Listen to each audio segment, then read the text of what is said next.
ये उपहास का विषय नहीं है भगवान श्री राम कृष्ण का पावन चरित्र। ये मनोरंजन का विषय नहीं है कि तुम जैसा चाहो वैसा बोल लो।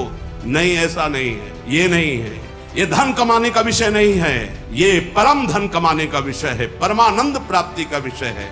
हम इन्हीं लीला चरित्रों को गा करके सुन करके तुम्हारे सामने दहाड़ते हैं। हमारे प्रभु के पावन चरित्रों को यदि आप मनोरंजन बनाओगे, यदि उनका उपहास करवाओगे, जो मर्यादा रहित चेष्टा करोगे, तो कोई भी हो दंड भोगना पड़ेगा। यह अपराध है। तो देख लेना, परिणाम में पतन हो जाएगा, नाश शब्द तुम्हारे जीवन में जुड़ जाएगा।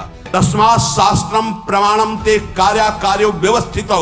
जो शास्त्र सम्मत अनुकरण वही केवल उतना जितना समाज में पच जाए, भाव पुष्ट हो जाए, शास्त्र सम्मत भगवत लीला अनुकरण दर्शन किया जाए, शास्त्र सम्मत आचरणों के द्वारा भगवान की प्राप्ति होती है।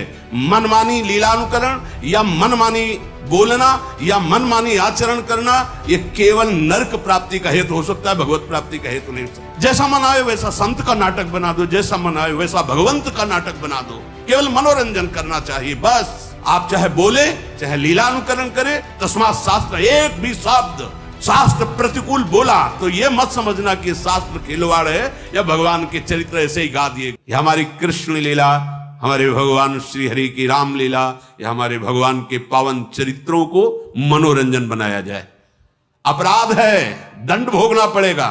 लिख लो, हमारे प्रभु के पावन चरित्रों को यदि आप मनोरंजन बनाओगे, यदि उनका उपहास करवाओगे, जो मर्यादा रहित चेष्टा करोगे, तो कोई भी हो दंड भोगना पड़ेगा। यह अपराध है। बुद्धि भ्रष्ट हो जाएगी, लोक में निंदा होगी और आपको लाभ कदापि न यहां न वहां।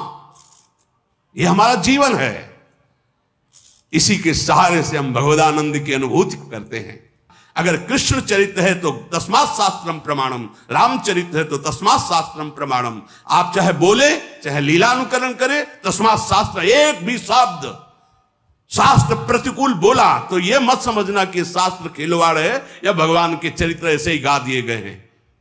तुम्हारे सामने जब दंड उपस्थित होगा तो तुम भोग नहीं पाओगे। हिरण्यकश्यप जैसे तुम नहीं हो, या ऐसी तपस्या करके त्रिभुवन विजेता बन गया, या रावण जैसे तुम नहीं हो। उनको भी धूल धूसरित कर दिया, वो पावन चरित्र है। इसलिए सावधान।